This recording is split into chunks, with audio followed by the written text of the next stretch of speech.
And cut. That was great, guys. Let's move on. Well done. Children. You too.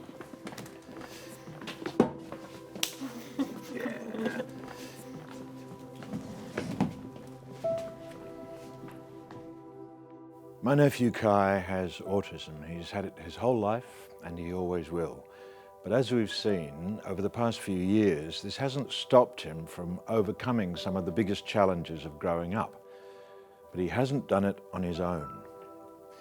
Now, friends and families play a key role in supporting those with autism, often at their own expense, at the expense of their own wants and needs. Meet my niece, Kai's sister. This is her story. Hi, I'm Georgia. Although Georgia's younger than Kai, like other siblings of those with autism, she often finds that she must take on much more responsibility. Sometimes we can feel left out or alone too. When we were young, Kai and I were often mistaken for twins. We had identical bright blonde hair and blue eyes. We'd chuck the footy, go for a swim, and run around the house, and almost immediately we became best friends. But every so often he'd have an outburst, and playing with him stopped being so fun.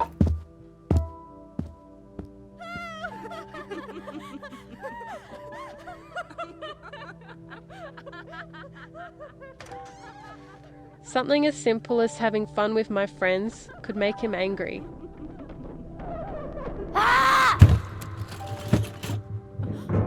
It was really hard to explain to anyone outside our family why he behaved that way. Every time, I was just left embarrassed, sometimes even ashamed.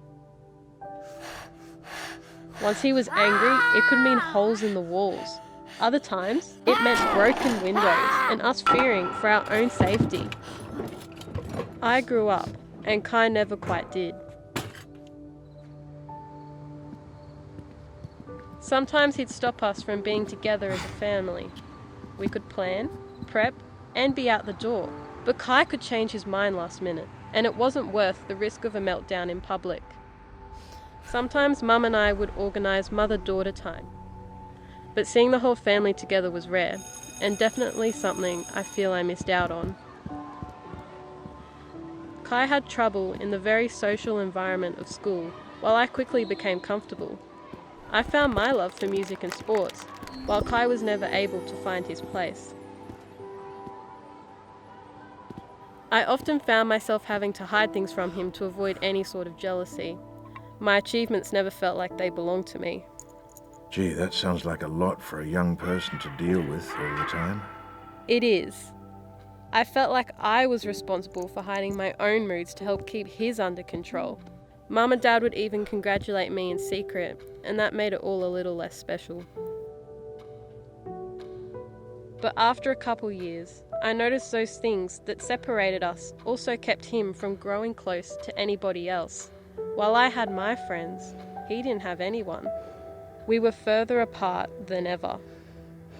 It took me a while to realise he couldn't live in an environment he wasn't exactly built for, unlike the rest of us. That special care needed to come from the people close to him before anything could begin to change. In what ways do you feel Kai has influenced who you are today? I think it's helped shape who I am. I've found I've become more resilient and patient. Now I feel that Kai and I are both on the road to a brighter future together.